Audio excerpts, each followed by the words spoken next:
ጥቅም ማለት በግዕዝ ቋንቋ ግንብ ማለት ነው እና ያንን ታሪክ የምናስታውሰው ጥቅመ ሰናወር እያልን ነው። የሰናወር ግንብ እያልን ነው እና በዚህ ወር ግንቡን እግዚአብሔር ያፈረሰበት ወራት ነው ይባላል። ወሩም ወርሃ ነፋስ ይባላል። ከማያህ በኋላ መባዛት የጀመረው ሕዝብ የሰው ሀሳቡ መቼም ከሆነ ጀምሮ ከበጎ ይልቅ ለክፉ ነው የሚያደላ። በተለይም ያ ጥንተ ጠላታችን ዲያብሎስ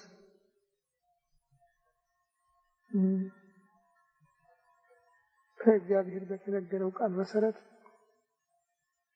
እግርግራችን እየተከተለ ይተናኮለናል። እኛም ከብዙ አንዱ ብቻ ነው ነቅቶ ራሱን ብሎ የሚገለው እንጂ ሁሉም በሱ መርዝ እንደተመረዘ ነው።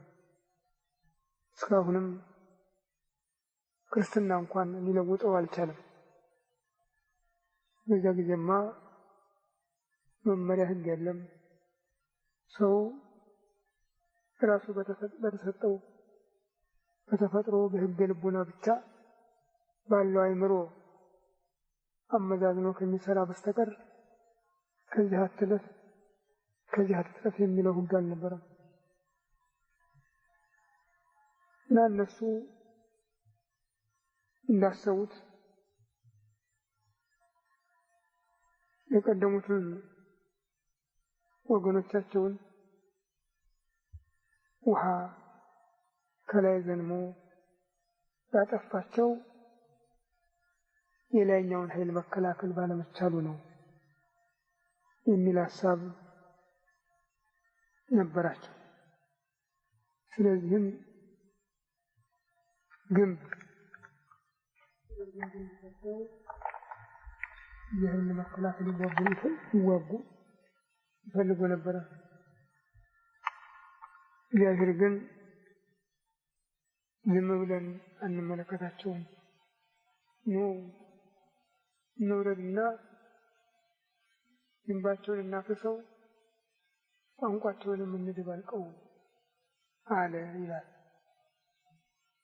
እንግዲህ ከአዳም እስከዚያ ድረስ ቢያንስ 3000 ዓመት በላይ ሆኗል። ግን ቋንቋው አንድ ብቻ ነው። የዓለሙ ቋንቋ አንድ ቋንቋ ወይተናገሩ አሐደ ልሳነ ወአሐደ ከንፈረ፣ አንድ አፍ አንድ ቋንቋ ይናገሩ ነበር ነው። አንድ አፍ አንድ ልሳን ነበሩ።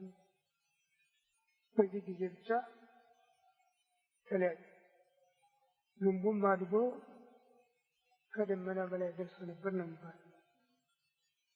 አሁን አንዱ አንዱን ቃል መስማት በማይችልበት ደረጃ ደርሰው ግንቡን አቋርጠው መስራት አቋርጠው ወረዱ። ያንንም እግዚአብሔር በነፋስ ኃይል ገልብጦ እንዳልነበር አደረገው እና ይሄ ስሙ ጥቅም ግንብ የሚለውን ይዞ ኑሯል። ያንን ታሪክ ያዘክራል ይላሉ። በሌላ በኩል ደግሞ የዚያን የግንቡን ያህል ሌላ ለውጥ ይታይበታል። በክረምት ምድሪቱም ትላላለች፣ ሁለንተናዋ ውሃ ነው። ከመስከረም ጀምሮ ግን ውሃው ወደ ውስጥ እየገባ ነፋስ እያገኘች እየደረቀች ትሄዳለች። ይሄ በማያ በኖህ ዘመንም የደረሰ ነው። የዚያኑ ያህል ደግሞ የሰውም ሰውነት በክረምት ብዙ ይዳከማል። አሁን ግን ነፋስ እያገኘ ይልቁንም በጥቅምት የሚገኘው ማሩ ቅቤው ሁሉ ኃይል ጽንነት ያለው ነው ብለው አንዳንድ ሽማግሌዎች ጥቅምት ይሉታል። በጥቅምት የሚጥለውን ዝናብ ባለአዝመራዎች እንዳይከብዳቸው ቢያስቡም ሌሎች ግን በጥቅምት የተገኘ ማርና ቅቤ ሕይወትነት አለው መድኃኒትነት አለው ብለው ጥቅምት ይሉታል። በሌላው ዛሬ ተዝካረ ነገሥት ነው የምንለው። በቤተ ክርስቲያን የቅዱሳኑ ነገሥታት የአብርሃና የአጽብሃ መታሰቢያ ነው። እነዚህ ነገሥታት ወንድማማቾች ናቸው። በህብረት ነግሰዋል ነው ታሪካቸው። እነሱ ሐዲስ ኪዳንን መልክ እንዲይዝ ስርዓቱ በተነገረለት መሰረት እንዲቋቋም ያደረጉ ነገሥታት ናቸው። ቅዱስ ፍሬምናጦስ መረጴዎስ ከተባለው አጎቱ ጋራ በልጅነቱ አጎቱ ነጋዴ ነው እና ወንድሙም እሱም አንድ ላይ አጎታቸው ጋራ ሆነው በንግድ ሲዘዋወሩ መሰዋ ላይ አጎታቸው ተገደለ። ሁለቱን የቀይ ባህር አውራጃ ገዢ ባህር ነጋሹ አምጥቶ ለመንግስት አስረከበ። በቤተ መንግስት ነው ያደጉ። እነዚህ ልጆች ሰፋ ያለ ትምህርት አይኖራቸው እንጂ በልጅነታቸው ከወላጆቻቸው ያዩት የሰሙት የክርስትና ስርዓትና ትምህርት ነበራቸውና እያደጉ ሲሄዱ በተለይም በቤተ መንግስት ቅርብ ሰዎች እየሆኑ ሄዱ እና ፍሬምናጦስ ጥምቀት አያለሁ፣ ግዝረት አያለሁ በዚህ ሀገር ቁርባን ለምን የለም ብሎ ጠየቀ። ግዝረትን ያመጡ የዋውያን አባቶች ናቸው። ጥምቀትን ደግሞ የንግሥት ህንደኬ ጃንደረባ ነው ያመጣ። ለቁርባን ግን የተላከ የመጣ ሰው የለም። ከሆነ አንተ ሂድና በምታውቀው መንገድ ተነጋግረህ ና ብለው ዜግነቱም ኢትዮጵያዊ ሆኖ ነበር። በኢትዮጵያዊነቱ መርጠው ሰው ጨምረው ወደ ቁስጥንጥንያ ይልኩታል። ያን ጊዜ የኢትዮጵያ አዋሳኝ መንግስት ቁስጥንጥንያ ነበረች። ጊዜውም 318 ሊቃውንት በአርዮስ ምክንያት በኒቅያ ተሰብስበው ጉባኤያቸውን የፈጸሙበት ጊዜ ነበር። ደረሱ፣ ሀሳባቸውን ገለጡ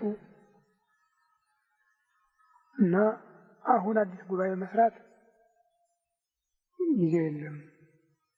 ይህ ስለሆነ ዓለም በአራቱ ሊቃነ ጳጳሳት ስር እንድትመራ ወስነዋል።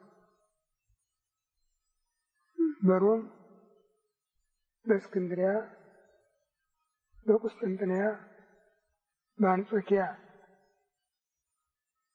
አምስተኛ ይከሱናል እና ከዚህ በቀረባቸው ሀገር ይሁን ተባለ። ለዚህ ቅርቡ እስክንድሪያ በመሆኗ ይልቁንም አባቶች ቅዱስ ማርቆስ ኢትዮጵያዊ በእናቱ ኢትዮጵያዊ ነው ስለሚባል በታሪክም በዜና ማርቆስ የተመዘገበ ስለሆነ እሱን ስለመረጡ ቅዱስ ፍሬምናጦስ በጊዜው የእስክንድርያው አፈ ጉባኤ የእስክንድሮስ ሁለተኛ መልእክተኛ ሆኖ በጉባኤ ሲሰራ የነበረው ቅዱስ አትናቴዎስ እሱ ነበረ።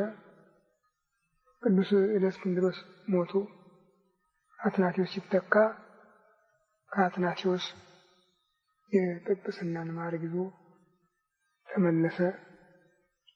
በዚህ ምክንያት እነዚህ ነገስታት ብሉይ ኪዳንን ከአዲስ ኪዳን አስማምተው ክርስትናን በተነገረለት ተስፋ ትንቢት መሰረት አቋቁመው እንዲስፋፋ ያደረጉ ኢትዮጵያን ፍጹም ክርስቲያን ያደረጉ ነገስታት ናቸው። በጊዜውም በአስተዳደሩ ሳይቀር ሊቀ ካህናቱ ነበረ የበላይ ሆኖ የሚመራ። የንጉሠ ነገሥቱን ይግባኝ ሊቀ ካህናቱ ያይ ነበር በዚያ ጊዜ።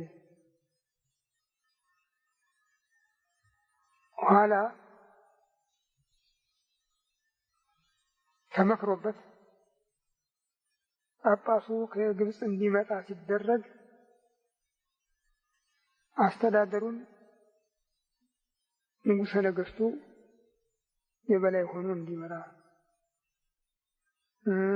ትምህርቱን ኢትዮጵያውያን ሊቃውንት እንዲያስተምሩ፣ ከግብፅ የሚመጣው ሰው ግን የቡራኬውን ስራ ብቻ እየሰራ እንዲኖር እንዲወሰን ስላደረጉ ከዚያ ጊዜ ጀምሮ እስከ አጼ ኃይለ ሥላሴ ዘመነ መንግስት የኖረው ስርዓት እነዚያ ቅዱሳን ነገስታት የመሰረቱት ነው። በእነሱ ጊዜ የገቡ መጻሕፍት ሁሉ ገና መናፍቃን ያልተስፋፉበት ዘመን ስለነበረ በተጣራ ትምህርት ነው የገቡ።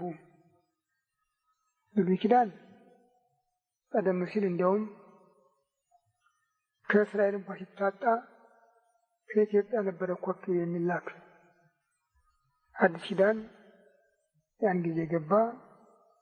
ከዚያ ጊዜ ጀምሮ ብሉይ ኪዳንም አዲስ ኪዳንም በተጣራ ቋንቋ ሲነገርበት ሲሰበክበት ኖሯል። መነጋገሪያ መሆኑ ብቻ አይደለም፣ ሊቃውንቱም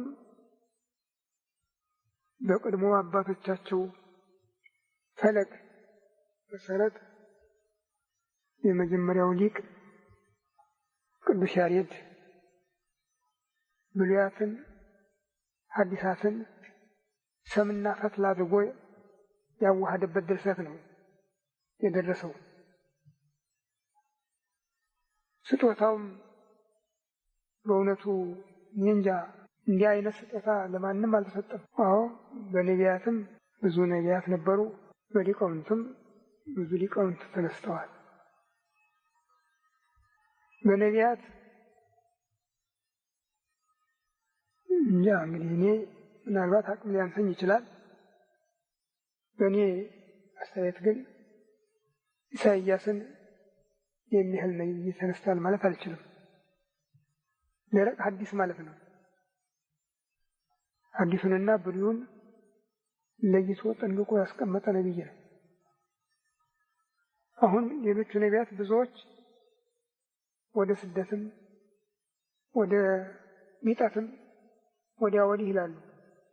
እሱ ግን አብዛኛው ቋንቋው የሃይማኖት ነው። በዘመነ ሐዲስ ደግሞ አጻጻፍ ምንም እንኳን የቅዱስ ዮሐንስ ወንጌላዊ አጻጻፍ ቢኖርም የቅዱስ ጳውሎስን ያህል ቤተ ክርስቲያንን ሙሉ በሙሉ ጸጥ አድርጎ ያቆመ ጽሑፍ የጻፈ የለም። 14 ክታብ ነው የጻፈ። ሁሉም በመሰረታዊ እርምጃ በመሰረታዊ መስመር ላይ የቆሙ ናቸው። ከዚያ በተከተባቸው ሊቃውንትም እነ ዮሐንስ አፈወርቅ፣ እነ ጎርጎርዮስ፣ እነ ኤጲፋንዮስ፣ እነ ቴዎፍሎስ፣ እነ ቄርሎስ ተነስተዋል። ሁሉም በአንዳንድ መንገድ ይሄዱ ናቸው። የያሬድ ግን ብሉያቱን፣ ሐዲሳቱን፣ የሰማዩን የምድሩን የዳሰሰ ነው። ይሄ ይቀርባል የሚባል ነገር የለውም። ከጣዕመ ዜማ ጋራ በሶስቱ የዜማ ጣዕማት በዕዝል፣ በግዕዝ፣ በአራራይ አስማምቶ አዋህዶ የደረሰው ድርሰት እንዲያው አለመታወቁ ጠቅሞ እዚያ ዕቃ ቤት ተወሽቆ ይኖራል እንዲያው እንጂ በእውነት እኮ ከእሱ ጋር የተለማመደ ሰው እኮ ራሱን እስከ መዘንጋት ነው የሚደርስ። ግሩም ነው መቼም። ያው ጾመ ድጓ፣ ምዕራፍ ድጓ፣ ዝማሬ፣ መዋሥዕት ብሎ ከፍሎታል። ሁሉም ያልተዳሰሰ ነገር የለም። በተለይ ስለ እመቤታችንማ ምኑ ይነገራል? ምኑ ይነገራል? እና ከሱ ጀምሮ ከሱ በኋላ የተነሱ ሊቃውንት አሉ እና አባ ጊዮርጊስን የመሰሉ። አባ ጊዮርጊስን የመሰለ ሊቅም የለም። የያሬድና የአባ ጊዮርጊስ ልዩነቱ ያሬድ ሳይማር ነው። ሁሉ ነገር ያደረገው ሳይማር ነው። አባ ጊዮርጊስ ግን ሊቅ ነው፣ የተማረ ነው። በተለይ ብሉያቱን ጥንቅቅ አድርጎ የሚያውቁ ታላቅ ሊቅ ናቸው። አጠቃቀሳቸው፣ አካሄዳቸው ሁሉ ሌላ ነው። በተለይ መጽሐፈ ምስጢርን ማየት እጅግ በጣም የሚያስደንቅ ነው እና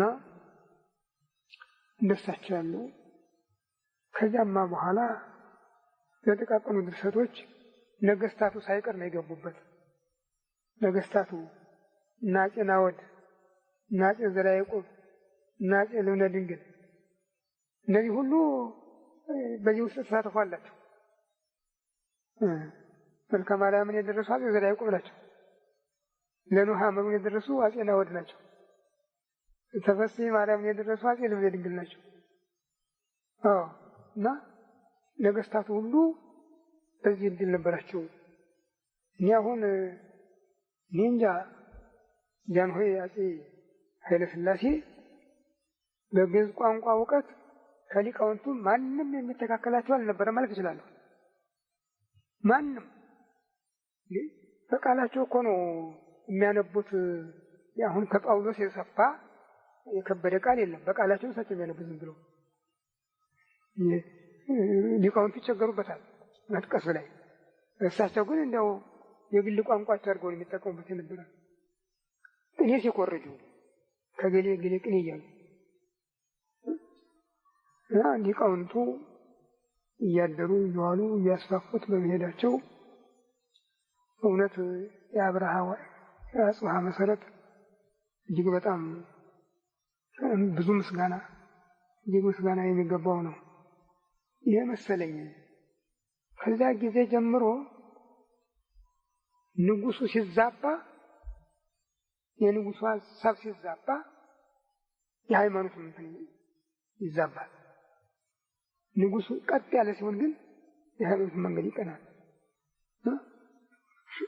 ከዚህ ከ14ኛው መቶ ዓመት ወዲህ የተነሱ ነገስታት የውጭ ዝምድና እየፈለጉ ሙከራ በማድረጋቸውና በዚያ ሰበብ ካቶሊኮች፣ ፕሮቴስታንቶች እየገቡ ችግር በመፍጠራቸው ምክንያት ከዚያ ጊዜ ጀምሮ ችግሩም ኑፋቄውም አብሮ ከዛ ላይ ቆየ። አሁን ይኸው እሱ አሸነፈ። ጌታ ሲያስተምር ስለ ምሳሌ ዘርና ክርዳድ ባለቤቱ ካለፈ በኋላ ባለቤቱ ንጹህ ዘር ዘርቶ ሄዶ ነበረ። ነገር ግን በዚያ ያሉት ገበሬዎች ከተኙ በኋላ ጠላት መጥቶ በንጹህ ዘር ላይ እንክርዳድ ዘራ።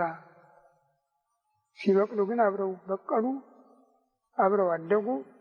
እንንቀለው ወይ ቢሉት አይ ተዋቸው እንግዲህ ምናልባት ደግሞ እንክርዳዱን እንነቅላ ስትሉ ስንዴውን ጭምር ትነቅሉታላችሁ።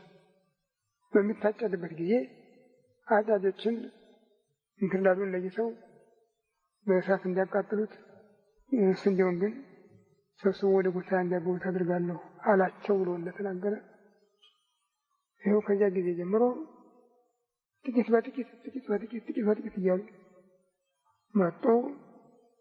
በተለይ በአፄ ሱስንዮስ ዘመን በ17ኛው መቶ ዓመተ ምህረት መጀመሪያ ላይ ንጉሱ ራሱ አበባ የመስከረም ሱስንዮስ ንጉሠ ሮም ብሎ አወጀ። የፖርቱጌዝ ጳጳሳት ገቡ። እግዚአብሔር በደም የገሰጸው በ17 ዓመቱ ሲለወጥ የማህበረ ሥላሴው አባ ተጥምቀ መድኅን ናዘው እንደገና ቄደር አጥምቀው ፋሲል ይንገስ ሃይማኖት ይመለስ ብሎ አውጀው ሞተ። በፋሲል ጊዜ ጉባኤ ተደረገ። የነበሩ ሊቃውንት አሸንፎ መለሷቸው። ከሀገር እንዲወጡ ሲደረግ ግን ለሁለት መነኮሳት ለአባ ኤዎስጣቴዎስና ለአባ ተክለ ሃይማኖት የሚባሉ ለእነሱ ቅባትና ጸጋን ውስጡ አንድ ሆኖ በስሙ ግን የተለያየ የመሰለ ትምህርት አስተምረው ሄዱ። እንግዲህ ከዚያ ከ17ኛው መቶ ዓመተ ምህረት ጀምሮ በቅባት በጸጋ በተዋህዶ የተባለ አገሪቱ ስትታመስ ኖረች። በኋላም እስላም እየገፋ በቱርክ መጀመሪያም በቱርክ ኋላም በግብጽ በደርቡሽ እስላም እየገፋ እየመጣ እስላምም ውስጡን በስርስር ጀመረ። በአፄ ምኒልክ ዘመን ነገሩ ደበብ ያለ መስሎ ታየ። ከሁሉም መሳይ መስለው ታይተው ነበር እሳቸው እና ሁሉም ጉልበት እያገኘ መጣ።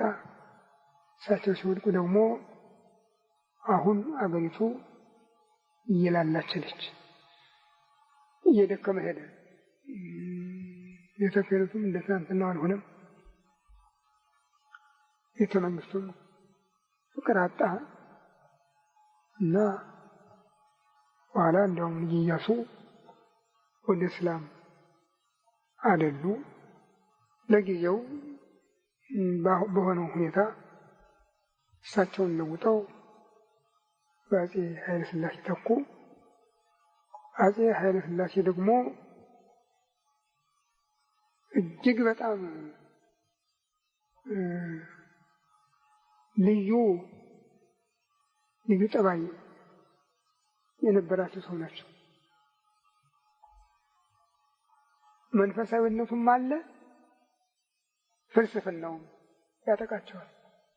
ወደ ፍልስፍናው ይሄዳሉ እና እሳቸው ሁሉም ይሄ የወሬው ዲሞክራሲ እውነት እንዲሆን የሚደክሙ ሰው ነበሩ። ግን አልሆነም።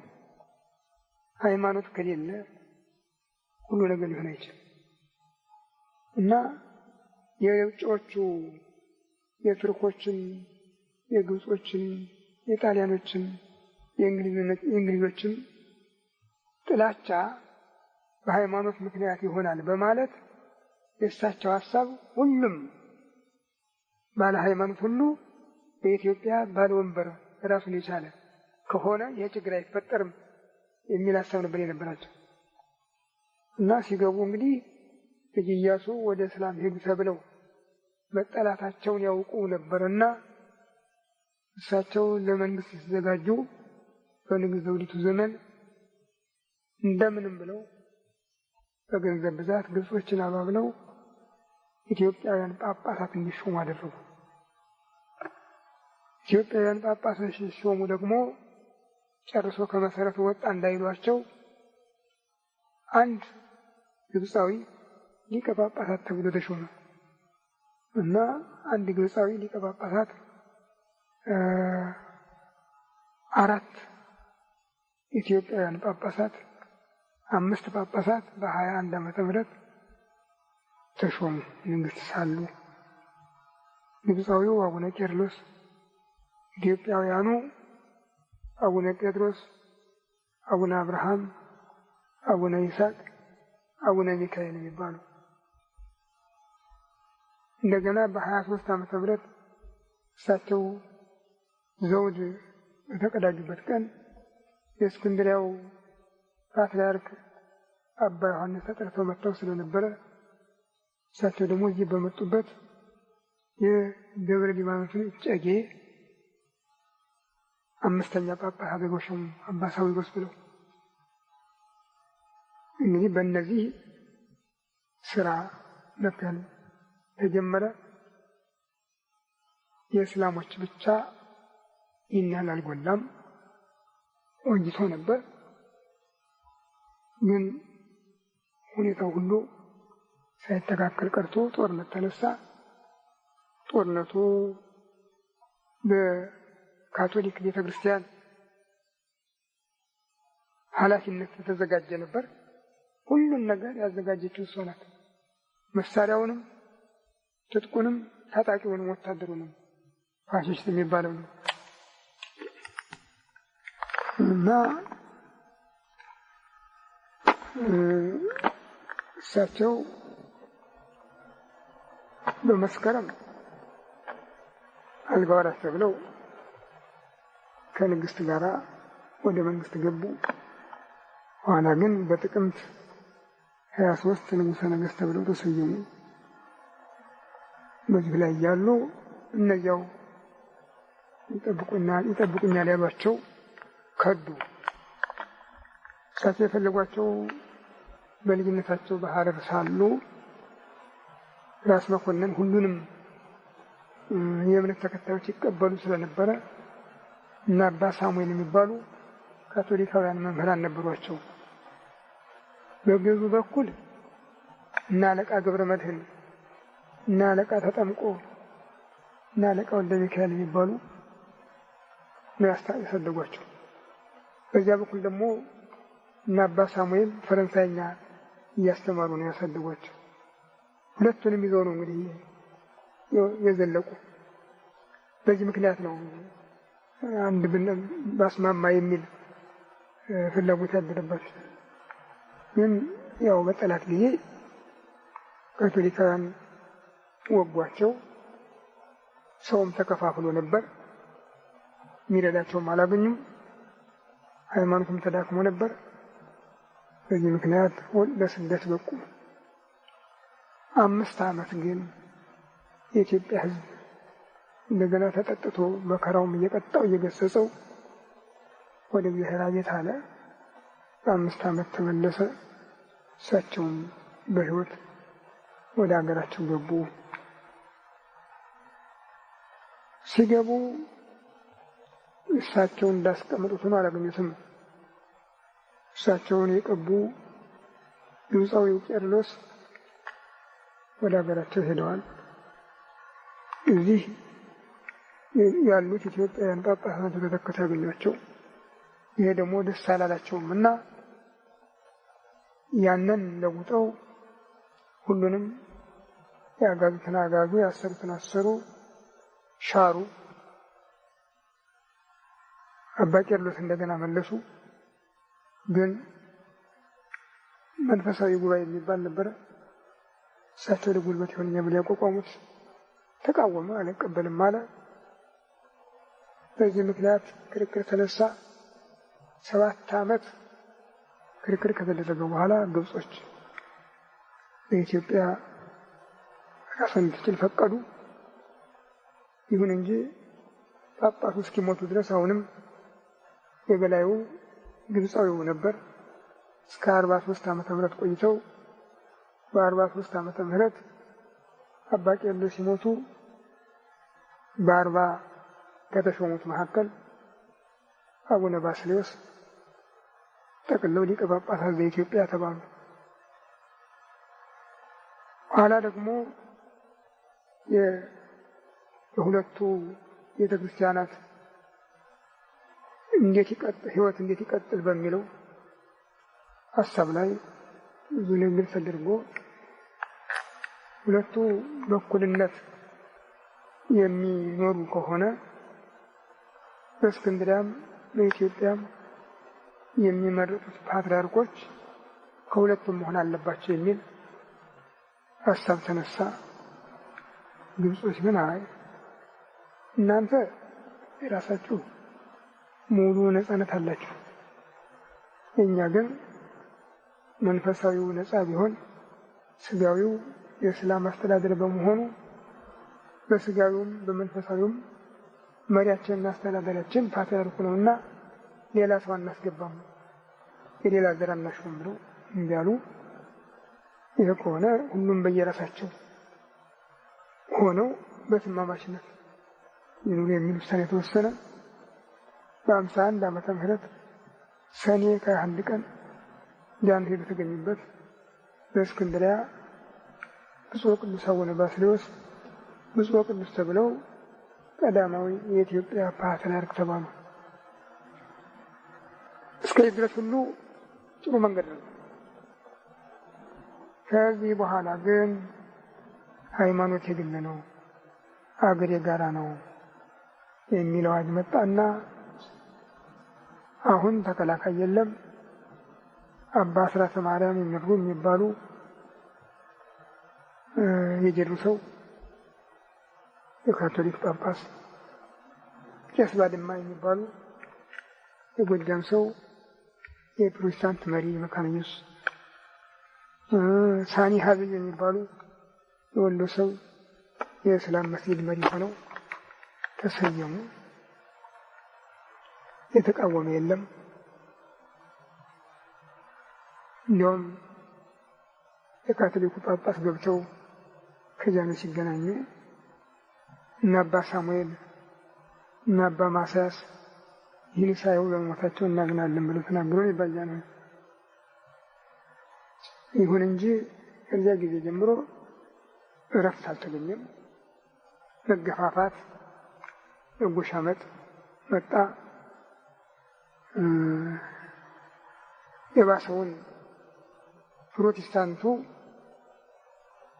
አንድ አለቃ የሚያዘው አይደለም። እንደ ጣሳ ቤት በየጎጡ ነው። አለቃውን በዚያው ልክ ነው፣ አመራሩን በዚያው ልክ ነው። እሱ እየበዛ ሄደ። ሰው መንፈስ ለወጠው። ይልቁንም አሜሪካኖች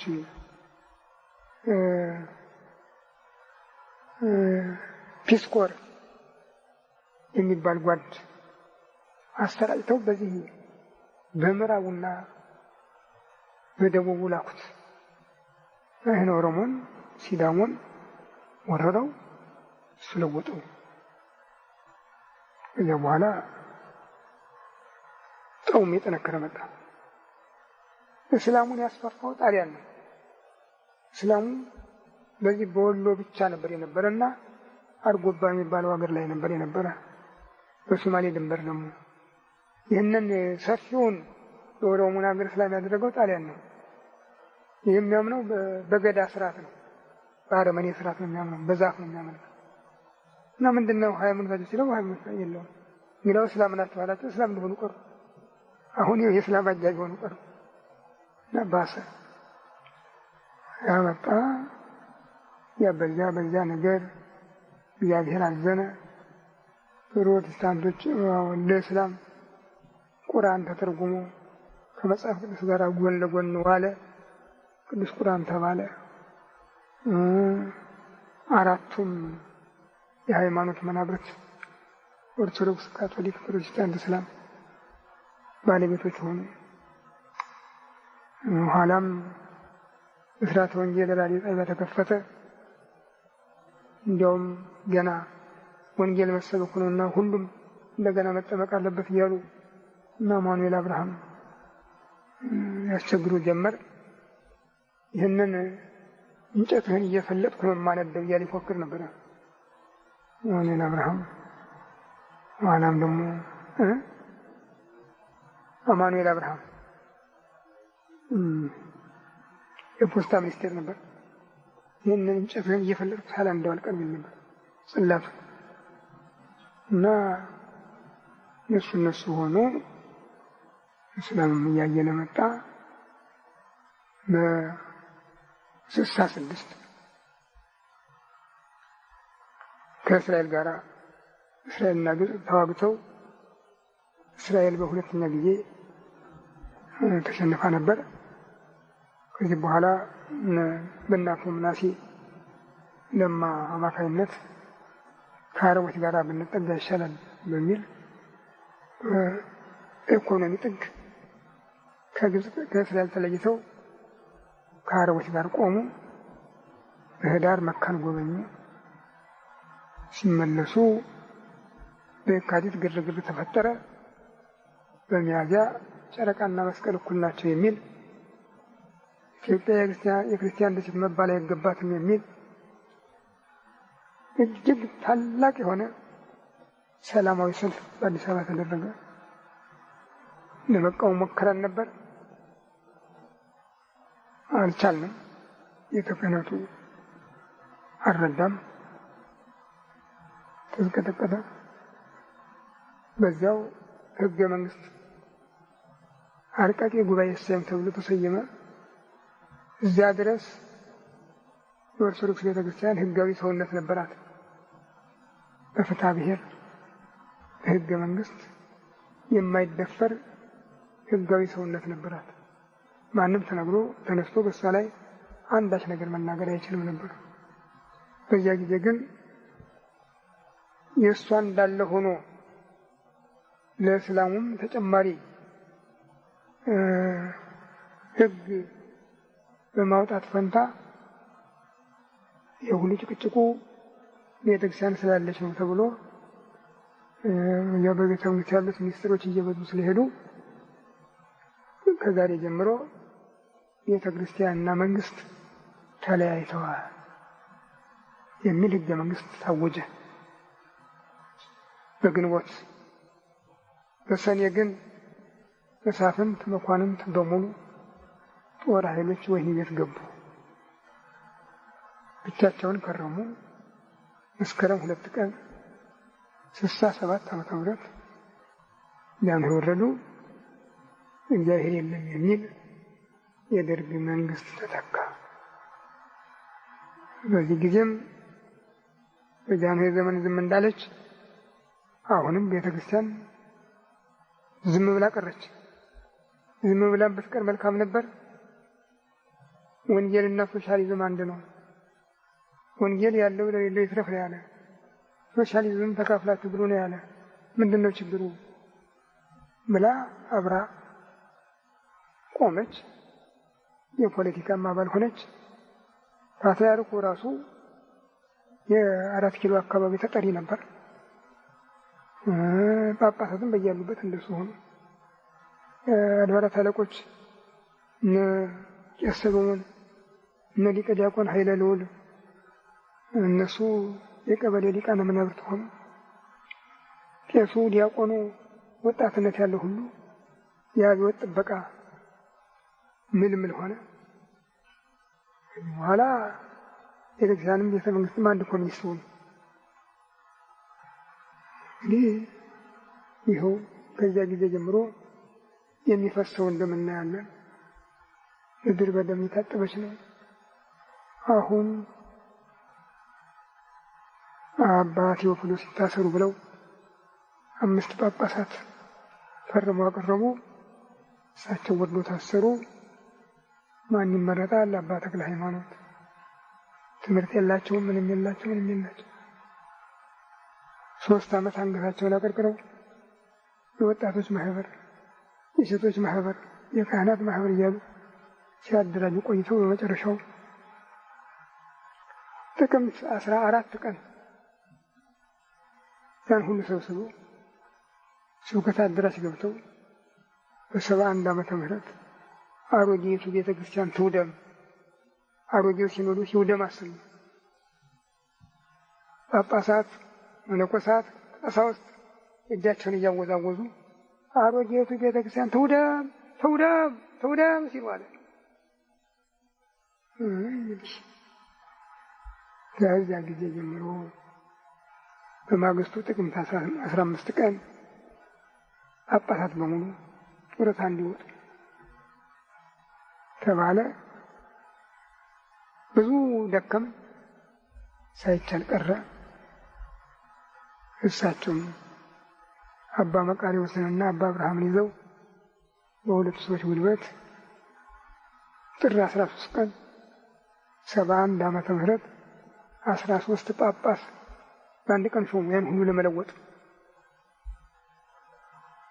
14 ክፍለ ሀገር ነበረ። እሳቸው 14ኛ ሲሆኑ 13 ጳጳስ ሾሙ። እንዲህ ከዚያ ጊዜ ጀምሮ የኦርቶዶክስ ጳጳስ የሚባል ነገር ተነቀለ ማለት ነው። ያ እሳቸው ሲሞቱ አባ መርቆሬዎስ ተተኩ። የጎንደር ጳጳስ በነበሩበት ጊዜ እሳቸው የአቡነ ተክለ ሃይማኖት ቅቡ ናቸው። ጎንደር በነበሩበት ጊዜ በሻለቃ ማዕረግ ደርግና የዲሙ ሲዋጋ እሳቸው አዝማች ነበሩ። አዝማች ነበሩ፣ መሪ ነበሩ።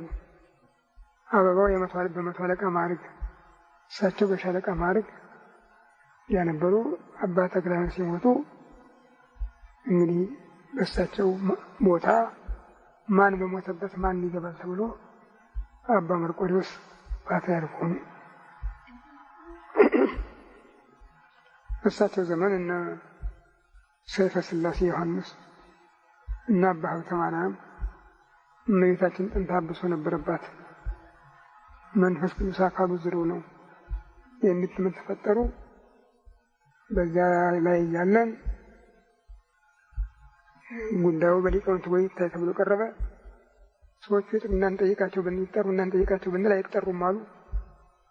ትፈልጉ ያው በቀረበላቸው ወሰኑ እንጂ አይጠሩም አሉ። እንዴ ይሄማ ደብዳቤ ነው። ሰዎችን ጠይቀን አላልንም ቢሉስ ብለናል ቢሉስ ከሁለት አንዳቸው አንድ ነገር መሆን አለበት። ያም እንኳን ሆኖ መረጃ ያስጨምራል ብንላቸው መጨረሻ አይቻልም፣ ጳጳሱ ክብር አይደፈርም አሉ። ሊቃውንት ወይም የመሰሉን ወስኖ ተነሳ። እሳቸው ግን አባ መልከ ጼዴቅ ሲኖዶስ እንዲጠራቸው እምቢ አሉ። ለጊዜው ክህነታቸውን ይዘናል አሉ። እንግዲህ ወዲያው ኢህአዴግ መጣ። አባ መርቆሬዎስ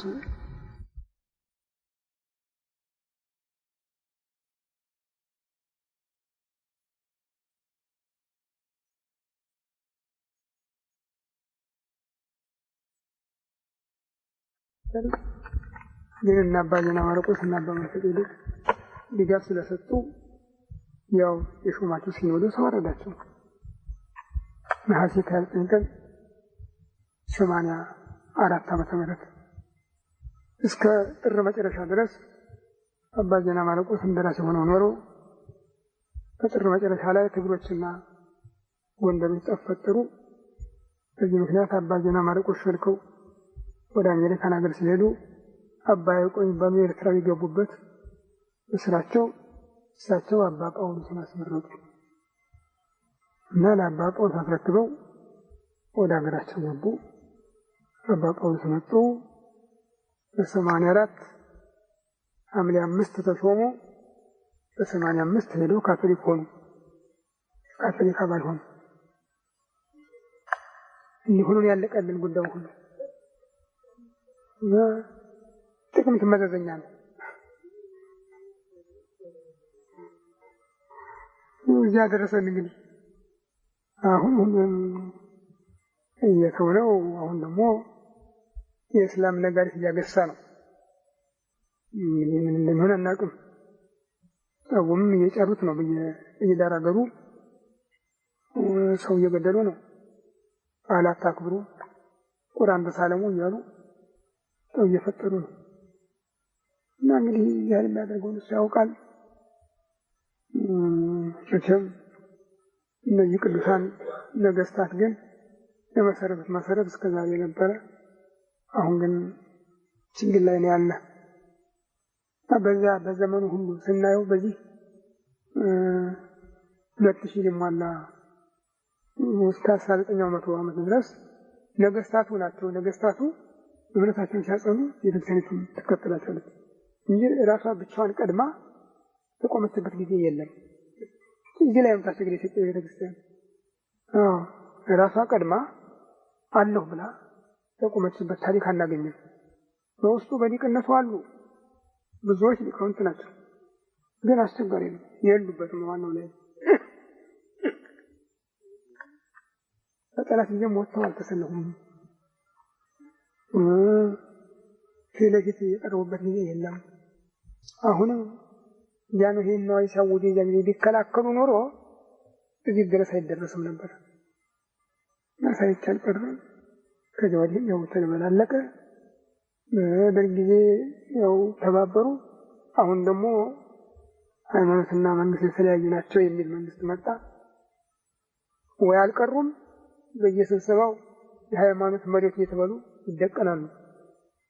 ውሳኔ ሲወሰን ያው በእነሱ ስም ጭምር ነው የሚወሰነው ሁሉ ነገር። ሃይማኖትና መንግስት ተለያይተዋል፣ ሃይማኖት በመንግስት መንግስት በሃይማኖት አይገባም ካለ እግርን መሰብሰብ አንድ ነገር ነው። ያለዚያ እዚያም ሄዶ ተሰሚነትን ማግኘት አንድ ነገር ነው። አሁን ሁሉም የለም። ቤተክርስቲያኒቱ ጨርሶ ወደቀችና ይህ ነው የማይባል ሃይማኖት ላይ ደረሰች። እንኳን ሌላ ስራ ልትሰራ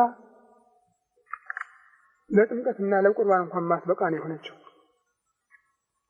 ለዚህ እንኳን ማትበቃ ነው የሆነችው። እንግዲህ በድላችን ከምናዝን በስተቀር ሌላ መንገድ የለውም። በማንም መፍረድ አንችልም። እንዳንፈርድ እኛው ጭምር ነን ያለንበት። በነገሩ አልገፋንበትም። ጉዳቱን እናውቃለን፣ ጥፋቱን እናውቃለን። ግን ፊት ለፊት መናገር አቅቶናል። በዚህ ምክንያት ትልቅ ችግር ውስጥ ነው ያለነው። እግዚአብሔር ከሚመጣ አደጋ እንዲሰውረን ፈቃዱ ይሁን።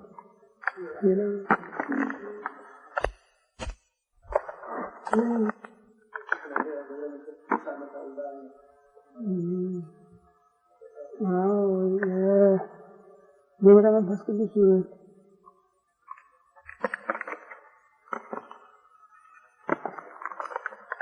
ሌሎች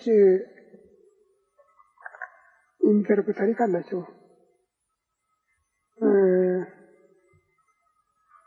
የጎጃምን ሕዝብ አባይ ሊያጠፋው ነበር የፈለገ ነፍሳቸው 40 ዘመን ተዘቅዝቀው ያዳኑበት ቀን ብለው ነው የሚናገሩ።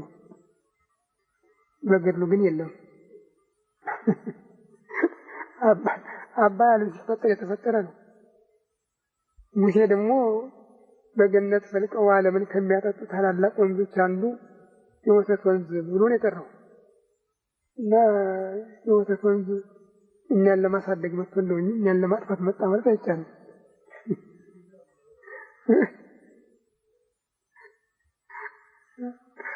እውነቱ ግን ይህ አይደለም። መጀመሪያ በዓላቸው የተጀመረ በዝቋላ ቤተክርስቲያን ተሰርቶላቸው በዓሉ የተጀመረ ጥቅምት ነው። ጥቅምት 5 ቀን ነው። ቃል ኪዳን የተቀበሉበት ነው። እንግዲህ በመጋቢት ያሉ በዓላት ሁሉ አብዛኞቹ በጥቅምት ነው የሚከበሩ። በወር አቆጣጠር ጥቅምት ለዕብራውያን 6 ነው። መጋቢትም ለኢትዮጵያ 6 ነው። እነሱ መሰለኝ ያዛወሩት እና የመጋቢት አሁን የመጋቢት የጌታም የጥቅምት መድኃኔዓለም እንዲከበር የሆነበት ይህም ወደዚህ የዞረበት በዓሉን በዚህ በጥቅምት ለማክበር ነውና ቃል ኪዳን የተቀበሉበት ነው የሚባል። በዚህ ምክንያት ይኸው ጥቅምት አቦ እየተባለ ከዛሬ ይከበራል። ግን የዝቋላ ቤተክርስቲያን ተሰርቶ የተመረቀበት ነው መነሻው።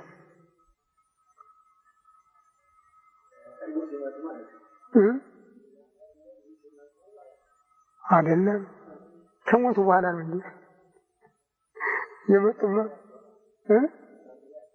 መታሰቢያ ነው። የመጡማ በአፄ ላሊበላ ዘመን ነው።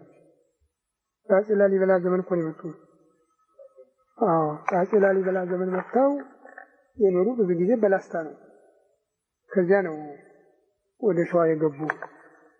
ወደ ሸዋ ገብተው ዝቋላ፣ ከዝቋላ ወደ ምድረ ከብድ ነው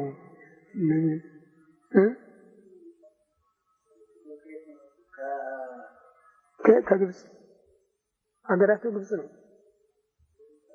አዎ ሀገራቸው ግብፅ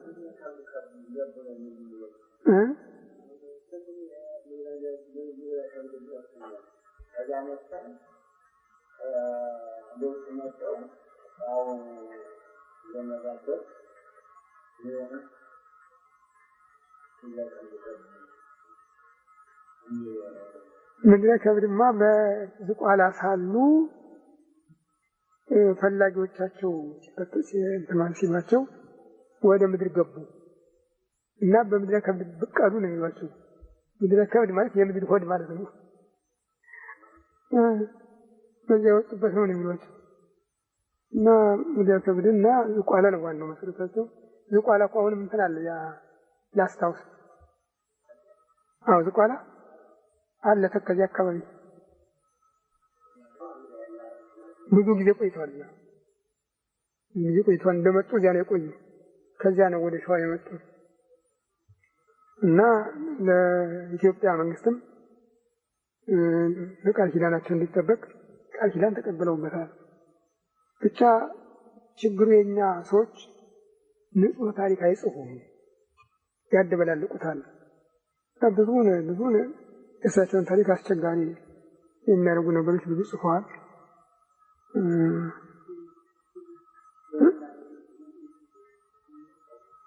በምናኔ ነው የሚመጡት። ያን ጊዜ ሁሉ ነገር ወደ ኢትዮጵያ ያልነበሩ መናኞችም አማኞችም ስደተኞችም ኢትዮጵያ ነበር መጠጊያቸው፣ ትልቁ ሀገር አድርገው የሚፈልጓት። በዚህ ምክንያት ነው የመጡት።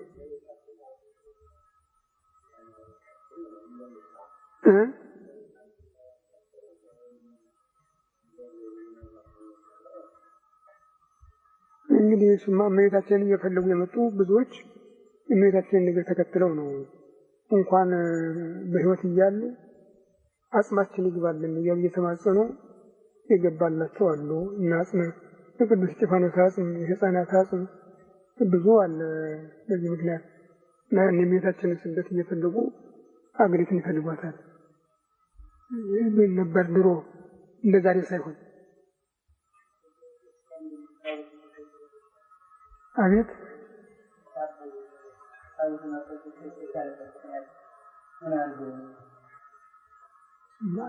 ዳቦ ብቻ አይደለም። ራሱ ጌታ በትንቢተ ኢሳይያስ ምዕራፍ 56 እንደተናገረው እኔን የምወደውን ለሚወዱ፣ ትእዛዜን ለሚጠብቁ፣ ሰንበቴን ለሚያከብሩ፣ እኔን ለሚከተሉ ሁሉ በቤቴ በቤተ መቅደስ ከሴት ልጅ ከወንድ ልጅ የበለጠ መታሰቢያ እና የዘላለም ስም እሰጣቸዋለሁ ብሎ ቃል ሰጥቷል። በዚህ መሰረት ነው እንግዲህ ለቅዱሳን ሁሉ ቤተ ክርስቲያን መታሰቢያ የተሰራው። ታቦት አይደለም ሰው ነው ታቦት የሚለው እንጂ ታቦቱ ጽላቱ በጌታ ስም ነው የሚሰራ። መሰራት ያለበት ይሄ ነው። መታሰቢያው ነው የሚሰራ። የቤተ ክርስቲያን ሲሰራ የገሌ ቤተ ክርስቲያን የገሌ ደብር ተብሎ ይሰየማል እንጂ ጽላት ታቦት በጌታ ስም ብቻ ነው።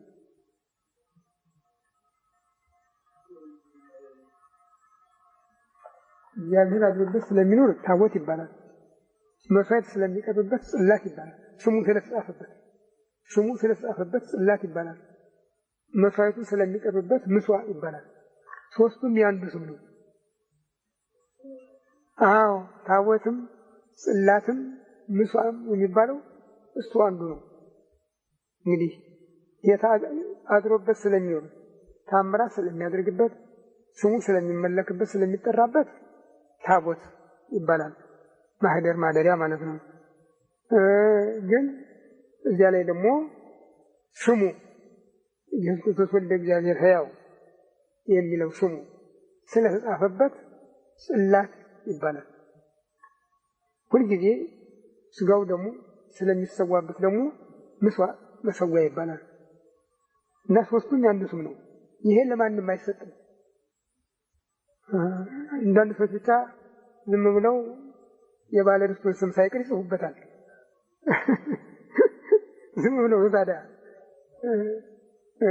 ስዕል እንዲያውም አይሳልበትም። እነሱ ግን ይስሉበታል። ሌላ ቢቀር በስተጀርባው እያሉ የቅዱሳንም ስም ይጽፋሉ። ይሄ ትክክል አይደለም። ይሄ ትክክል አይደለም።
ያው ብዙዎች እንደሱ ነው የሚሉ እና እንደዚህ ብለው የሚናገሩ ሰዎች የቤተክርስቲያን ክርስቲያን ናቸው ወይ ከሆኑ እያስቸገረኛው ነው እንጂ ሰው አይደለም። ከውጭ ወጥቶ አይደለም። እዚሁ ክፍለ ሀገሩ ከክፍለ ሀገሩ አይስማማም። አንዱ ሸዋ ከጎጃም፣ ጎጃም ከሸዋ፣ ከጎንደር፣ ከወሎ አንዱን ይነቅፋል። በዚህ ምክንያት ነው ይሄ ነገር የሚፈጠረው እኮ። እንኳን ክፍለ ሀገሮች አድባራቱ አሁን ሲጠይቋቸው ሁሉ የአብርሃም ዋጽሃ ነኝ ነው የሚሉ የሌሉበት ሁሉ እኮ ነው። ለምን መዋረድ እየመሰላቸው እነዚያ ቤተክርስቲያን አንዲት ናት። ምን ጊዜም ብትሰራ ትናንትናም ዛሬም ነገም ብትሆን አንዲት ናት እና ይህንን ረስተው የአብርሃም ዋጽሃ ነኝ የሚሉት ብዙዎች ናቸው።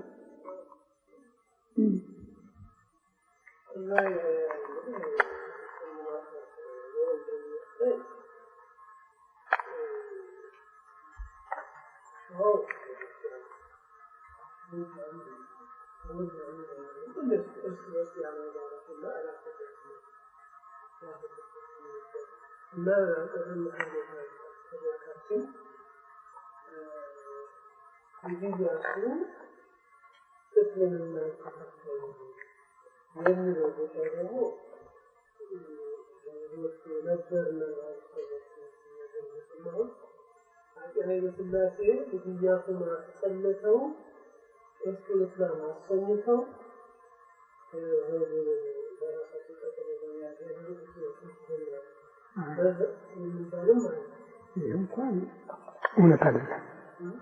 አፄ ኃይለ ሥላሴ ጊዜ ምን መብት ነበራቸውና ማን ያውቃቸውና ተፈሪ ሀብተ ጊዮርጊስ የጦር ሚኒስትር ናቸው።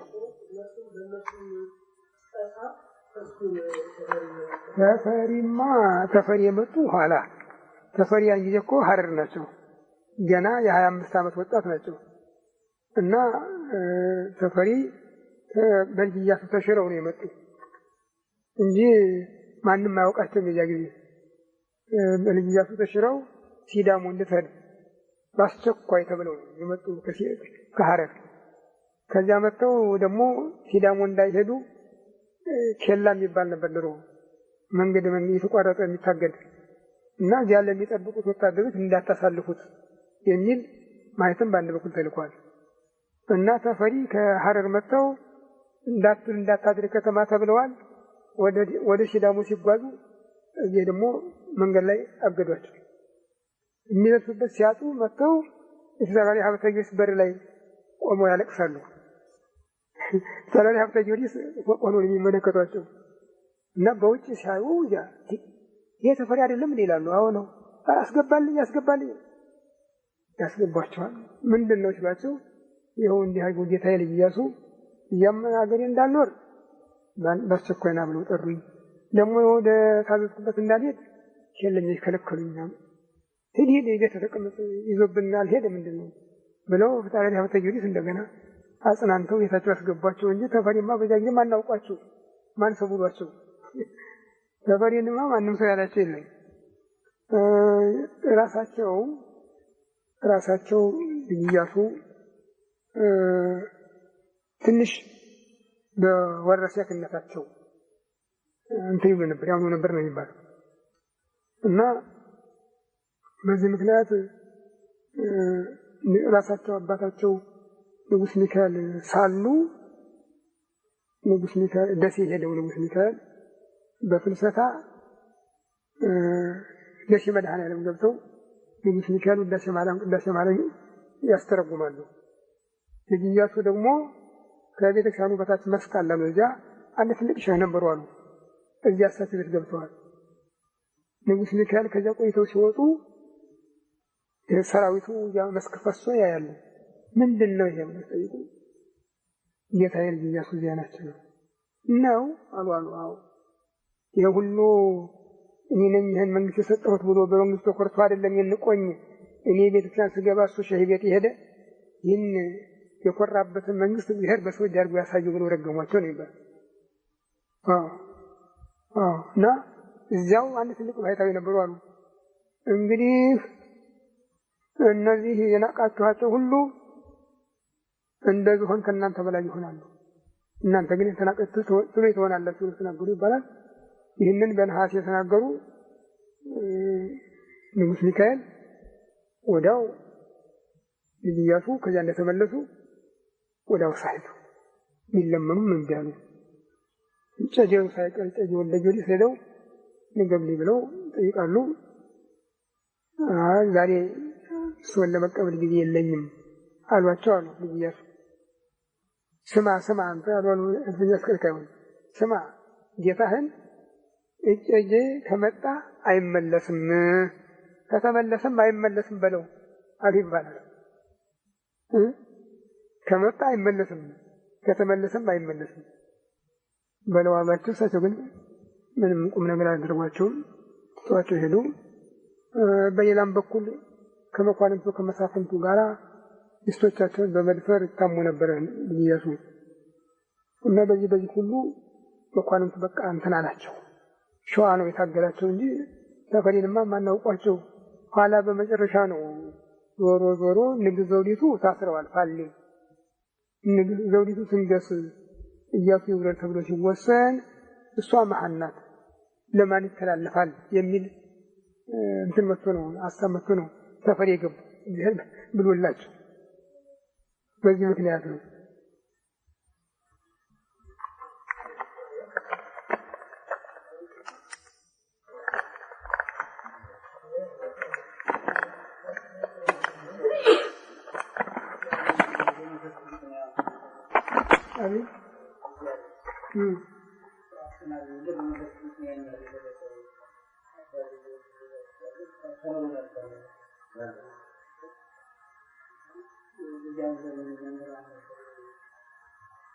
በዚህ ዘመን አባጅን ሲቋቋም 14 ዓመት እኮ ነበር የነበሩ 14 ዓመት ድረስ እኮ ስንት ሊቃውንት ነበሩ እንጂ ክፍለ ዮሐንስ በኋላ ነው። ክፍለ ዮሐንስ በኋላ ነው። ክፍለ ዮሐንስ አሁን ነው።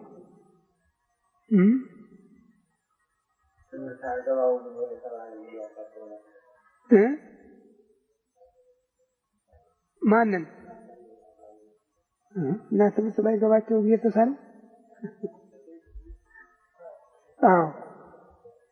አይገባቸው ነበር ይባላል። እና እመቤታችን ናት የገለጸችላቸው። እመቤታችን ናት እነዚህ ያበቃቻቸው ይባላል። ግን ሙሉ በዚያ ጊዜ የነበሩ ሰዎች አብዛኛውን ወደ ብሉያት ያደላሉ። ብሉይ ኪዳን እና የእሳቸው አሁን ድርሰታቸው ስታዩት ሙሉ ብሉይ ነው የሚጠቅሱት። ብሉይ በእንዚራ ስብሐት ሆነ በአርጋኖ ሆነ በመጽሐፈ ምስጢር ሆነ በዚህ በሰዓታታቸው ሆነ ሁሉ ወደ ብሉይ ነው የሚያደላ።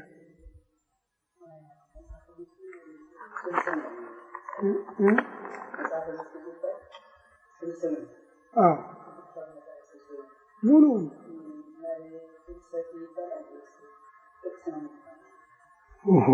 ታዲያ ድርሰት የሚባለው ምኑ ነው? ከየመጽሐፍት አሰባስበው የሚያስቀምጡት እኮ ነው ድርሰቱ የሚባለው። የሁሉ ሲሆኑ መጽሐፍት ካልጠቀሱማ ምን ትምህርት ይሆናል? ትምህርት እኮ የሚሆነው እንደሱ ሲሆን ነው። የቀረውማ ያማ ልብ ወለድ ነው የሚባል። ያ ልብ ወለድ ነው።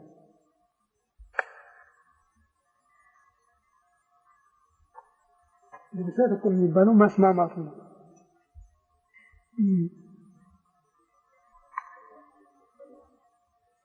አሁን ስለ ኢትዮጵያ የጻፉት ነው በዛ በመጽሐፍ ውስጥ ያስደንቃል። ለማርገም ጻፏት ነው ኢትዮጵያን ታዲያ ያው ልዩ ሀገር አድርገው ሊፈጠሯት እንደሳቸው ማለት ነው። አባ ጊዮርጊስ ታዲያ አንድ ታሪክ ዘንድሮ ነው የሰማው መሰለኝ። እዚያ አንድ እንትን አለ እንደዋሻ ያለ ነገር ይጋስጫ ገዳማቸው እና ያንን ወትዛሬ የመጣው ሁሉ አዲስ ስራ መስራት ነው። ያንን ቆፍረን ፎቅ እንሰራለን ብለው ሲቆፈር አንድ አጽም ተገኝቶ ደም ፈሰሰው ሲባስ ነው። በስንት ዘመን የሞተ ሰውዬ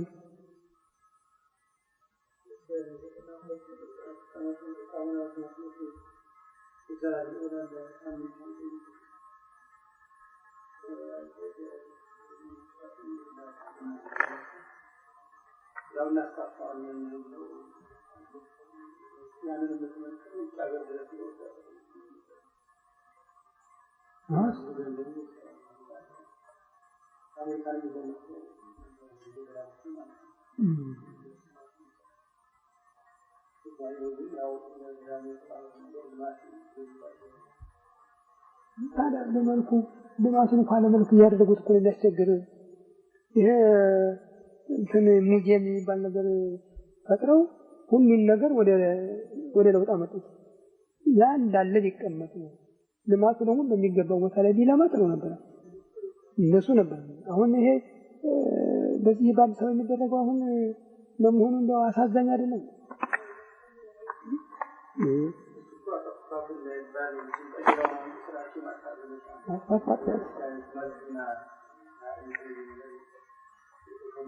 አሁን ደግሞ የታተመውን መጽሐፍ ሁሉ እየለወጡ በአዲስ መልኩ ፎቶግራፍ ለማስገባት ብቻ እየቆራረጡ እየቀናነሱ ብለው ማሳተም ይሄን ያዝልኝ።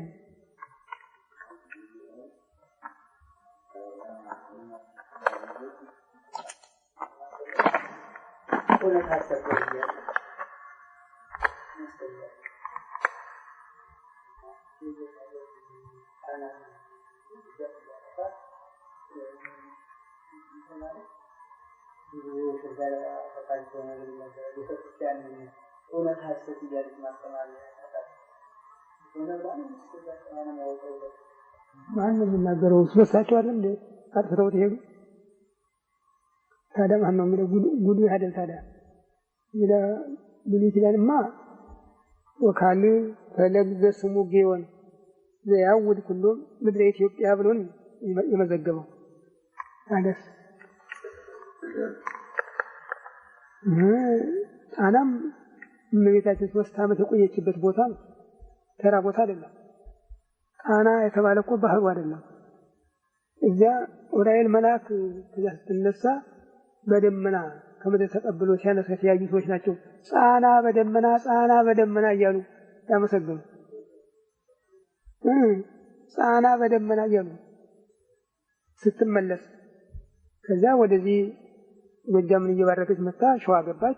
እነ ምሳሌ ማርያምን እና አካባቢውን ከባረከች ይህን ምሁርን ሁሉ እንደገና በምሁር በኩል ነው ወደ ውጭ ሄደች። አዎ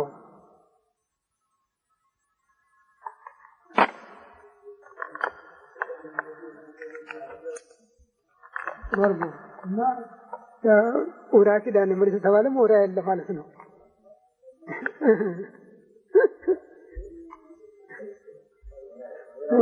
አዎ በጌ ክብራንም የተባለ ክብርነ ለማለት ነው። ክብራን ገብርኤል ይባላል የነበረችበት ክብርነ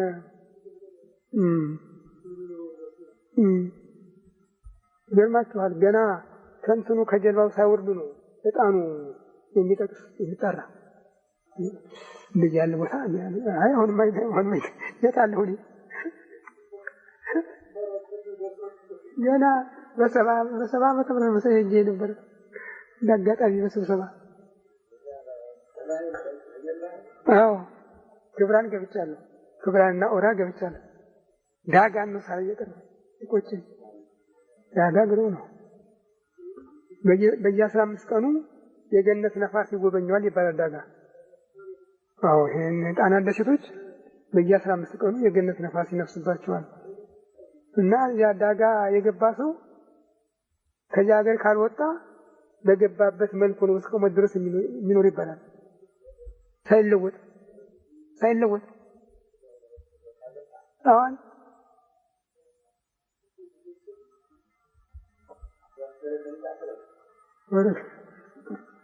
እስኪ ሞት መልኩ አይለወጥም። አያረጅ መልኩ አይለወጥም እስከ ለሞት ድረስ።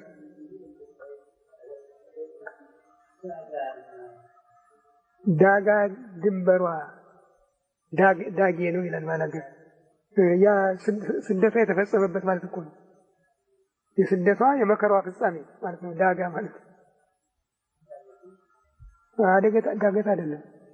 የያ ስደቷ መጨረሻ ከዚያ አላለፈችም። ያ ነው የቆየችው።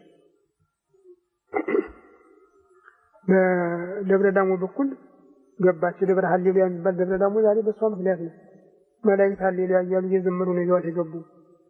ከደብረ ዳሞ ወደ አክሱም ደርሳ ወደ ዋልድባ ዋሊ የሚባል ቅጠል አለ። ያን ጊዜ የበቀለ ነው የሚባለው። ከዚያ የቆየችበት ዘመን ጣና።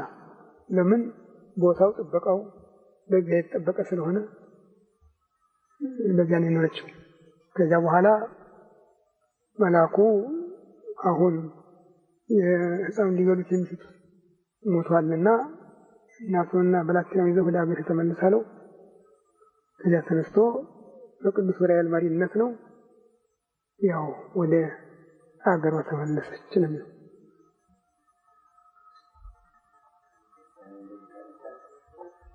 አቤት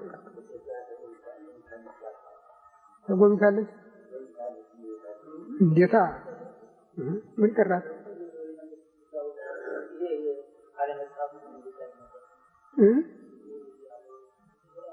ድርሳና ወደ ተጽፎ የለም አለ እኮ። አዎ አለኝ። የስደቷ መሪ እሷ የስደቷ መሪ መልአክ እኮ እሱ የስደቷ መሪ መልአክ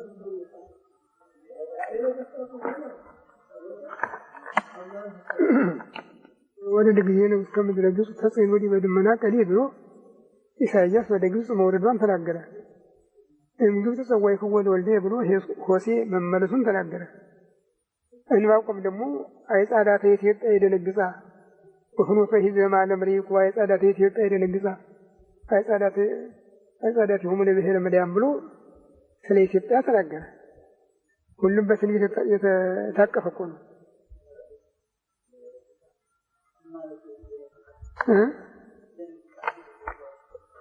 በተደረገው ታምራት በየስፍራው በየአውራጃው በተደረገው ታምራት አሁን በነገርኳችሁ በደረሰችበት ቦታ ሁሉ ታምራት እያደረገች ነው ያለፈችው። እንዲያውም አክሱም ሊቀ ካህናቱን ይሰዋ ሲል ነበር የደረሰች የሚል እና መስዋዕቱ ከፊቱ ጠፋ። አሁን ይፈልግ አጣው።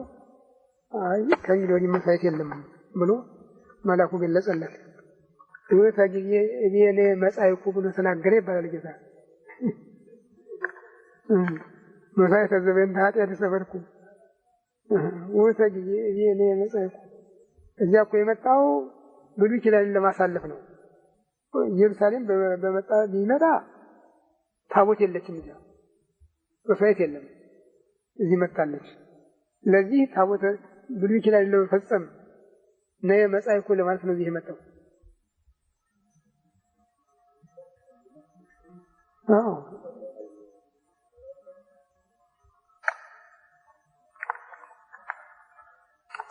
ዝቃሊነት ስትቀዳማይ ከመያቅም ዳህራይ ብሎ በዕብራውያን መልእክት ወስዶታል።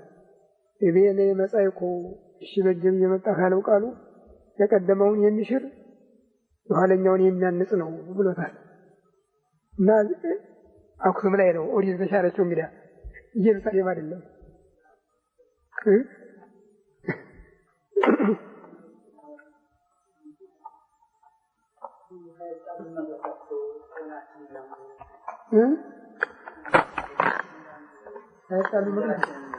ማን ነው ይጣላ? እስራኤል ኢየሩሳሌም ባለቤት አላት የላትም እኮ። እስራኤል ከወጡ ጀምሮ ባለቤት የላትም። ዓለም ሲፈራረቅባት ኃይል ያገኘው ብቻ ሲፈራረቅባት ነው ይኖራል። መጀመሪያም የቁስጥንጥንያ መንግስታት ይዘዋት ነበሩ እስከ አረቦች ማደግ ድረስ። ከዚያም 14ኛው ዓመት የተነሳው 13 በ14 የነበረው የመስቀል ጦርነት ከተነሳ በኋላ እስላሞች ገቡ። እስላሞች ይዘዋት ኖሩ። ከዚያ ደግሞ እንግሊዞች ገቡ። እንግሊዞች ይዘዋት ኖሩ። እንግሊዞች በ48 ዓመተ ምህረት ለእስራኤል ያስረከቡ። እንዲህ የአንድ ሀገር ኳሶች ይፈጃል ጀምሩ። መንግስትን ክህነትን ከእናንተ ወስደው ለሌላ ይሰጣል ብሎ ተናገረባቸው። ከዚያ በኋላ እንደፈልሰ ይቀረች። በስቅለት በ44 ከልደት በ74 ዓመት ሮማውያን ገብተው ሞልጭ ያርገው ጥርቅ አድርገው ያፈረሷት። ቤተ መቅደሱን አፍርሰው አቃጥለው እንዳልነበር አድርገው ህዝቡን የገደሉትን ገድለው የማረኩትን ማርከው የተሰደደውን አሰደደው ነው የወጡ። ከዚያ ጊዜ ጀምሮ እንግዲህ እስራኤል የምትባል ሀገር የለችም። ኢየሩሳሌም ስሟ ብቻ ነው የኖረ። ስሟ ደግሞ የነሱ አይደለም፣ የኛ ነው፣ የካም ነው። ካም ኩሽን፣ ኩሽ ከነዓንን፣ ከነዓን ሴዱን፣ ሴዱ ሳሌምን፣ ሳሌም መልከጼዴቅን ነው። የመልከጼዴቅ አባት ነው። በሱ ስም ነው የተሰየመችው። ኢየሩሳሌም ማለት የሳሌም ሀገር፣ የሳሌም ከተማ ነው።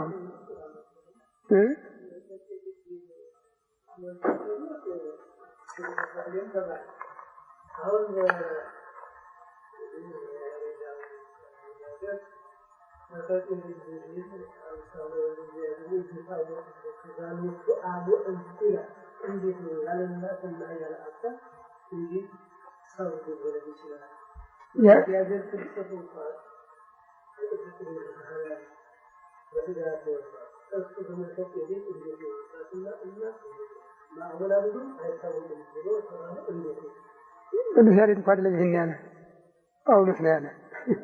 ጳውሎስ ነው የተናገረ ይሄንን። ቅዱስ ያሬድ አይደለም። ጳውሎስ ለዕብራውያን በጻፈው መልእክቱ በምዕራፍ 7 ላይ ወመልከጼዴቅ ካህኑ ለዓለም በሚል መነሻ ተነስቶ የዘረዘረው እሱ ነው እና እሱ የሚጽፍ ስለ ዕብራውያን ነው። ምናልባት ትውልዱን ነገድ ጽፎ ቢሆን ኖሮ እስራኤል ዕብራውያን መልእክቱ ላይ አይቀበሉትም ነበር። ስለዚህ መልእክቱን እንዲቀበሉት እየታወቅ ልደቱ አላቸው። እኛ ከኛ የበለጠ ማን አለ እንዳይሉ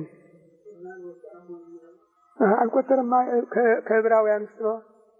ከዕብራውያን ውስጥ ከአብርሃም ዘር አባቱ እናቱ ከሴም ዘር የተወለደ አይደለም። እሱማ ይኸው የጠቀስኩላችሁ ይሄ አይደለ? እኔም እኮ ከሜዳ አላመጣሁትም።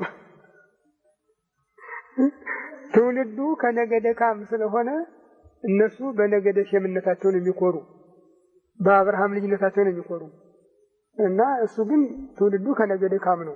አብርሃም ደግሞ ለዚህ ሰው አስራት አቅርቧል፣ መልከጼዴቅ ባርኮታል።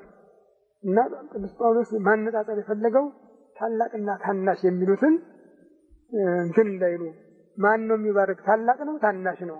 እንግዲያው የሚባርክ ታላቅ ከሆነ መልከጼዴቅ አባታችሁን ባርኮታል። አስራት የሚሰጥ ማን ነው? ታናሹ ነው። ይሄ ከሆነ አባታችሁ አብርሃም ለመልከጼዴቅ አስራት አውጥቷል። አባታችሁ አብርሃም ብቻ አይደለም አባታችሁ ሌዊም አለ ገና በአያቱ ወገብ ሳለ ለመልከጼዴቅ ግብር ሰጥቷል ያላቸው። ይህንን የሚያነጻጽረው ጌታችንን ከቤተ ሌዊ አልተወለደም፣ ከቤተ ሌዊ ካልተወለደ ደግሞ ሊቀ ካህናት መባል አይገባውም ይሉ ነበረ።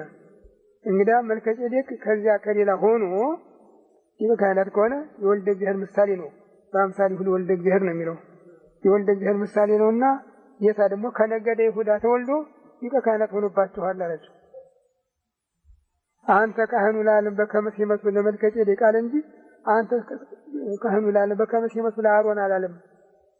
ይህን ለማበላሸት ቅዱስ ጳውሎስ የጻፈው እና ያሬድ የወሰደ ያንን ነው።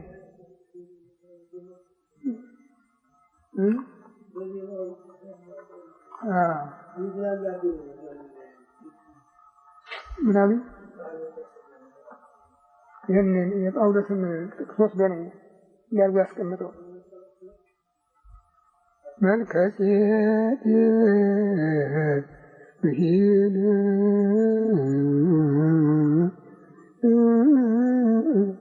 ንጉሠ ሳሌም ብሂል ዘአልቦቱ አብ ወወልድ ወኢይታወቅ ልደቱ በአምሳሊሁ ለወልደ እግዚአብሔር ይነብር ክህነቱ ለዝኑቁ ብሎታል። እናቴ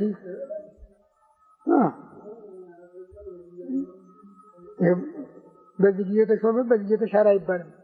ይኸው በተለይ የወልደ እግዚአብሔር ምሳሌ ሆኖ ይኖራል ነው ያለው። ያ በታሪኩ እንደተጻፈው ኖህ በሚሞትበት ጊዜ ሴምን ጠርቶ ከወንድምህ የሚወለድ ልጅ አለና ኋላ ወስደህ አጽመ አዳምን ጨምረህ በጎልጎታ በሰባሒተ ወንጌል አድርገው የላመ የጣመ እንዳይቀምስ የሞቀ የደመቀ እንዳይለብስ ጥፍሩን እንዳይቆርጥ ጸጉሩን እንዳይላጭ አድርገህ እዘዘው አለው።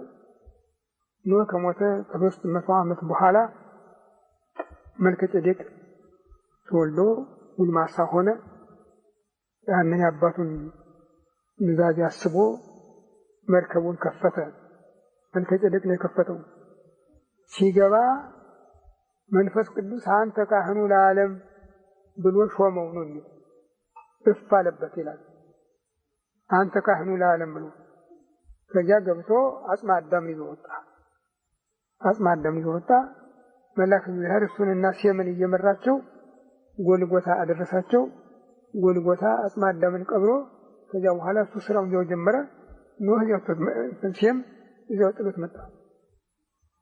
ይሄ ነው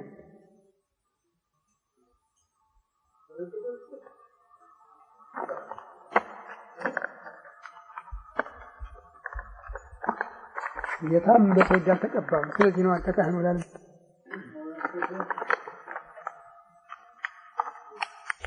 ቤተ ክርስቲያን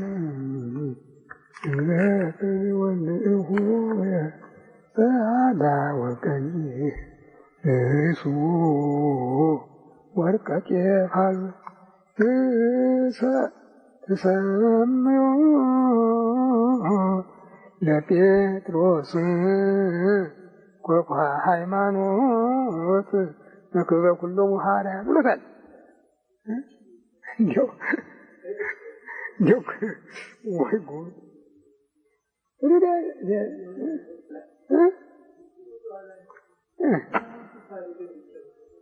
ወካዕበ ታነክር ቤተ ክርስቲያን ያ መንክረ ሰዳዲ እንዘ ይሰደድ ወገፋኢ እንዘ ይትገፋ ትራሲ ጳውሎስን ደግሞ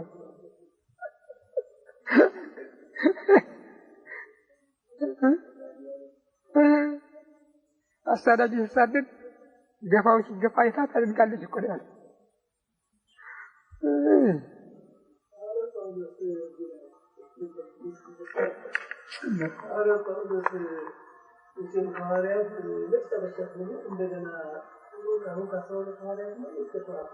ሐዋርያት ነው እንዴ ሲምኩ ከሐዋርያት ሐዲስ ሰብሮት እሱ ራሱ ባለቤቱ እሱ እኮ ነው የሾመው።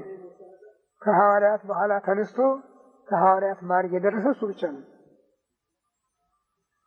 ከመትጹር ስሜ በውስተ አሕዛብ እነሱን እንደ ሾምኳቸው እኔም አንተን ሾሜሃለሁ እኮ ነው ያለው። እንዲህ ቢል እንኳን አሳይሃለሁ እኮ ነው ያለው። ዛሬ እንደሰራኸው መጠን አንተንም አሳይሃለሁ ነው የፎከረበት ነው ያደረሰበት። እሱ ሌሎችን ሲያስር ሲፈታ ነበር። እሱም ሲታሰር ሲፈታ ኖረላል ለዚህ ቤተክርስቲያን።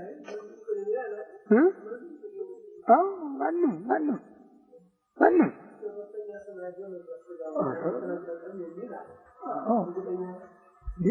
ራሱ የጻፈው እኮ ነው በቆሮንቶስ መልእክቱ ወአእምሮ ለውእቱ ብእሲ እምቅድመ 10 ወአርባዕቱ ዓመት መሰጥዎ ለውእቱ ብእሲ ውስተ ገነት ወሰማ ነገረ በህየ ዘይከውኖ ለእጓለ እመሕያው ብሎ የጻፈው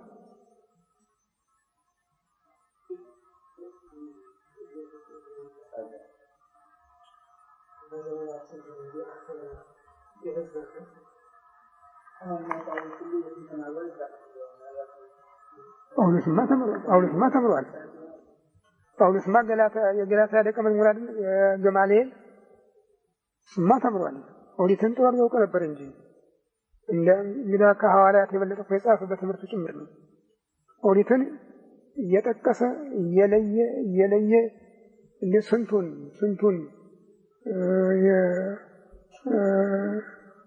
ኦሪትን ኦሪት ቅድስት ወስያዛኒ ጽድቆቱ እያለ የጻፈላት ወሶበ የመጽሐፍ ኦሪትን እያመልክዋ ለኃጢአት ብሎ የጻፈባት የከሰሳት ምን እሱ እንዴት ይህን ሁሉ ቅድም የጠቀስነውን መስዋዕተ ዘበን ኃጢአት የሰበርኩ መስዋዕተ ውእተ ጊዜ እኔ መጻይኩ ያለውን ሁሉ የጠቀሰው ዘይሰው በሕገ ኦሪት ሄዶ ብሎ አሁንም ስለ ደብተራ ኦሪት ሁሉ የጻፈው በምዕራፍ 9 ዕብራውያን የሰጉን ያሳመሩ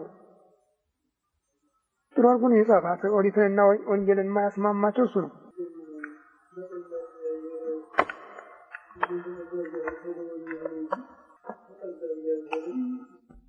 ሐዋርያ እሱ ነው። እሱማ ባለቤቱ ነው። ጴጥሮስን አንተ ኮኩ ወዲህ በዛቲ ኮኩ አሐንጻ ለቤተ ክርስቲያን ብሎታል። ይህን የሚወስድበት የለም።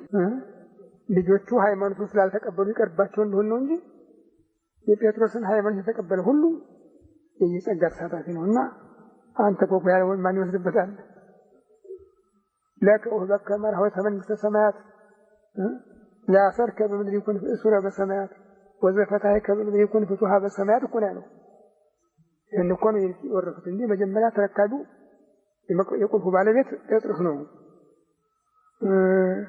እና ሌሎች ሲንጠራሩ ቀረባቸው እንጂ ሉተር ተጫወተባቸው። መጨረሻ ተነስቶ እናንተ የመንግሥተ ሰማያትን መክፈቻ ነው የያዛችሁ፣ ለእኔ ግን የሲኦልን መክፈቻ ስጡኝ ይላቸዋል። እነሱ ደግሞ ሊገዳያየጹ ያውልህን ከሰተንሃል ብለው ይሰጡታል።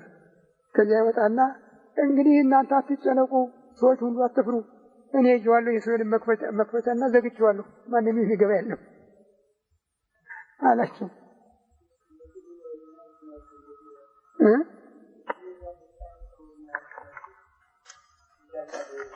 ክጄዋለሁ እኮ አላለም፣ አላውቀውም ነው ያለ። ክጄዋለሁ አላለም። ይህን ደግሞ ባለቤቱ የተናገረበት ስለሆነ ሊያልፈው አይችልም ነበር። ይህን በላይም ቅዶር ሆኑ እንትኑ አነጋገሩ ነው እንዳይመካ ነው አነጋገሩ። እመኒ ሁሉም ወክህዱከ አንሰ ይክህደከ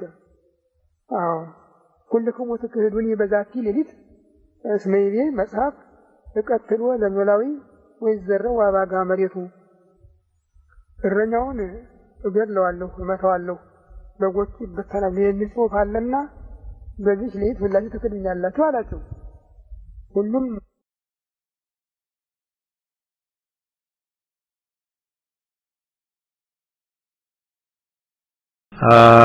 ሃሌሉያ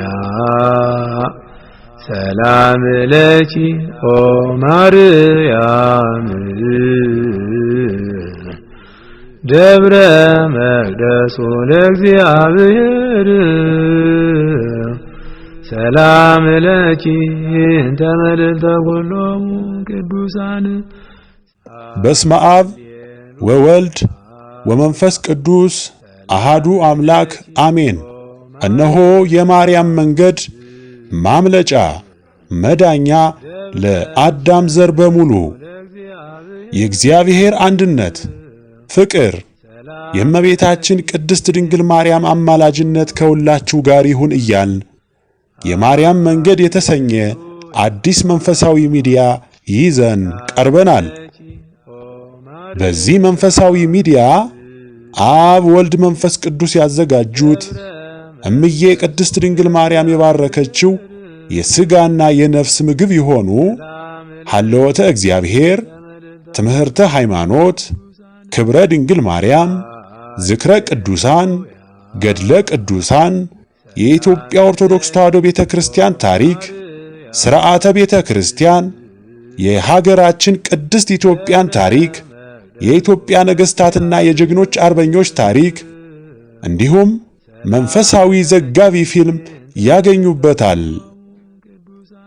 የማርያም መንገድ ማለት መዳኛ ወይም ማምለጫ ማለት ሲሆን ትውልዱ ስለ ኦርቶዶክስ ተዋሕዶ ቤተክርስቲያንና ሀገረ እግዚአብሔር ሀገረ ማርያም ተብላ ስለምትጠራው ቅድስት ኢትዮጵያ ታሪኳንና ማንነቷን እንዲያውቅ አውቆም የራሱን ቅዱስ የሆነ ታሪክ እንዲሰራ ለማስቻል የሚሰራ ኢትዮጵያዊ ቀለም፣ ኢትዮጵያዊ አሻራ ያለው ሚዲያ ነው።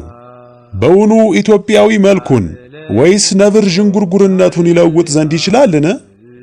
በዚያን ጊዜ ክፋትን የለመዳችሁ እናንተ ደግሞ በጎ ለማድረግ ትችላላችሁ።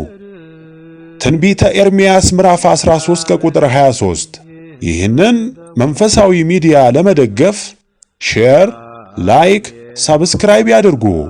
እናመሰግናለን። እነሆ ከዛሬ ጀምሮ ትውልድ ሁሉ ብፅዕት ይሉኛል። የሉቃስ ወንጌል ምዕራፍ 1 ከቁጥር 48። ሰላም ለኪ እንተ መልዕልተ ኩሎሙ ቅዱሳን